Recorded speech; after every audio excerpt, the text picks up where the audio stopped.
So if you've ever told yourself, that's it, I'm done, I'm quitting drinking and I'm done with it forever, only to find after 3, 4, 5 days, you're straight back on it, well, you're far from alone. That cycle, the motivation, the false start, the crash, the relapse, the going back to drinking, it's not a willpower problem. In fact, willpower will almost always fail.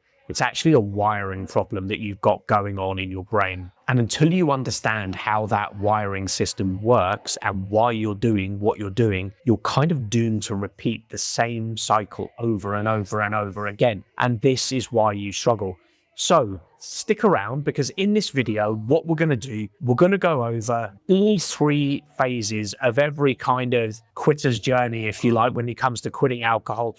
I've been doing this for 10 years plus. I've been working with all kinds of people. You're probably successful in your day-to-day life. You've got a business, you've got a good job, you've got all of these things, these kind of trappings of success. But this is the one area of your life that you're struggling with and you're not too sure why. Well, in this video, I'm going to show you why. So let's crack on. Now, what is the problem? Okay, so as I mentioned before, every journey when you're quitting alcohol is split into 3 phases, and most of you are going to fail on phase 2. Now, why is that? Okay, now let's get into it. So phase 1 is kind of the honeymoon period, if you like. This is the easy bit. This is the bit where you've got all the motivation, you're sick of drinking, you mean it, you tell people, and you're able to kind of get through these first few days because you're fueled with momentum and you've got all this motivation. But what will happen is after 3, 4, 5 days, maybe a week, some people can do longer, but generally what will happen is it's just what we do is we hit that horrible phase 2. Phase 2, this is the suck, I call it. I'm sure I can probably come up with a better name than that, but I call it the suck. So this is the bit where motivation wanes. Things start to get difficult, life gets in the way, problems happen. And what you're used to is you're having this coping mechanism of alcohol, which has worked up until this point, but at a certain point it stops working. And in this phase, the novelty fades. And basically, you're left stuck with your day-to-day thoughts. You're left kind of stuck in your own head without your usual coping mechanism. And this is why it's so insidious. This is why it's so difficult to actually quit, because this phase actually goes on for quite a long time. And this is the phase that I help you get through, because this is where 90% of people fail and only about 10% of people succeed. And only about 3% of that 10% will actually remain quit for good. You know, some people can, believe it or not, can actually return to normal drinking. And, you know, if you're an alcoholic, then obviously not. But most people here are not alcoholics. We're kind of problem drinkers. And when you're deep in this kind of sucking of phase 2, you start to ask yourself, is it worth it? I don't feel great. I feel emotional. There's all these kind of things. It's your brain trying to trick you into having the alcohol again. And once you start drinking again, you just reset the entire cycle. You know what that cycle is. You have been on the hamster wheel for a long time. You've stumbled across this video and you know that something needs to be done. But the good news, there is phase 3. So once you actually push through phase 2, you find that you hit this 3rd phase, which is what I call the inflection point. So this is where things finally click. Everything starts making sense. This is where it becomes worth it. You start to get more confident. Your sleep gets better.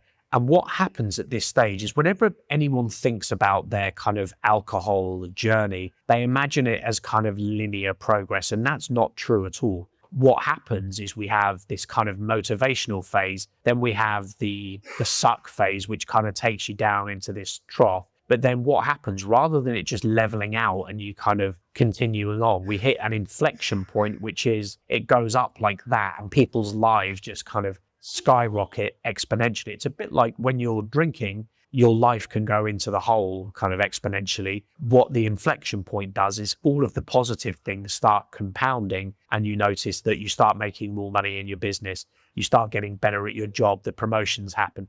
You start being more present for your family. Your wife starts to notice. Your colleagues start to notice. Your friends start to notice. Everything just improves. Your internal state improves. You have motivation for the gym, motivation to eat properly, all of these things, and it just compounds, and the gravity of everything just kind of coalesces into this kind of new version of you. But you need to get through that quite long middle period, and that's where everybody fails because it's hard.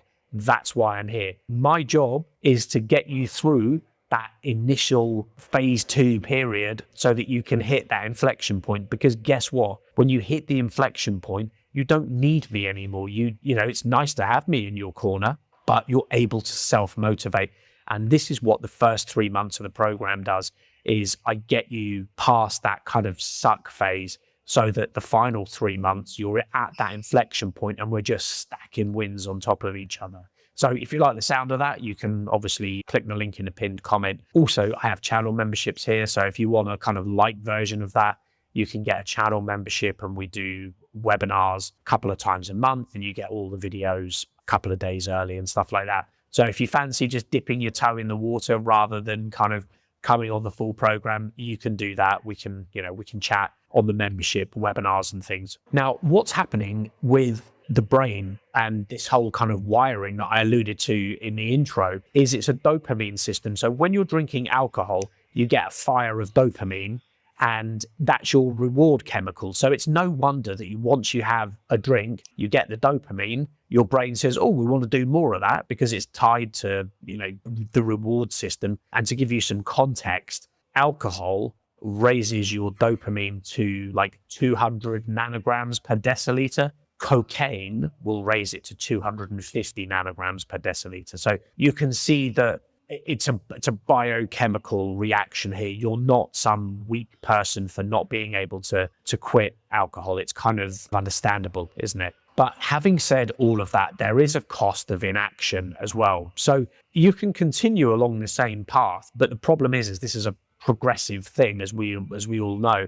Your drinking will get worse and worse and worse, and you'll end up in a hole in a much worse place than you are now. So the kind of fear or the inability to see beyond what's happening now and just being paralyzed and not knowing what the future looks like, that's one aspect that you need to push through, and that's what I'll help you do. So, we'll do that together. But the cost of that inaction, to give in to that fear, to give in to that kind of little demon inside of you, means that things will only get worse. So imagine what your life is like now. That's what's brought you here today, because you're a little bit worried about what's going on. Now, imagine a year from now, imagine 18 months from now.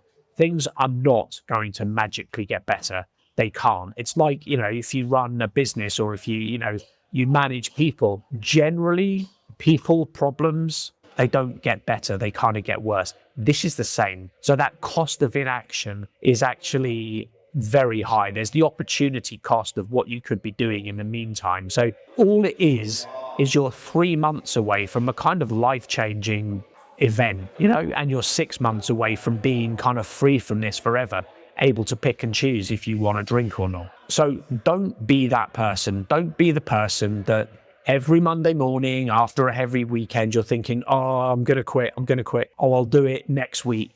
Or I've got the wife's birthday, or we've got Christmas coming up. I've got Thanksgiving coming up. I've got my birthday. There's always an excuse to not quit. Don't be that person, because what's going to happen is that good version of you is slowly slipping away. It's just more difficult as every month goes by, every 6 months, every year as that goes by, it becomes more and more difficult to make the change. Of course, it's still possible, but it becomes more difficult. So anyway, if you want to get a handle on this, if you want to come and work with me, there's a link in the pinned comment that'll take you to a page where you can watch a video, fill out an application form. We'll decide if it's the kind of right thing for you to do, and I'll be in touch with you. If you don't want to do that, you can have a channel membership for like $6.99, and you can dip your toe in the water there.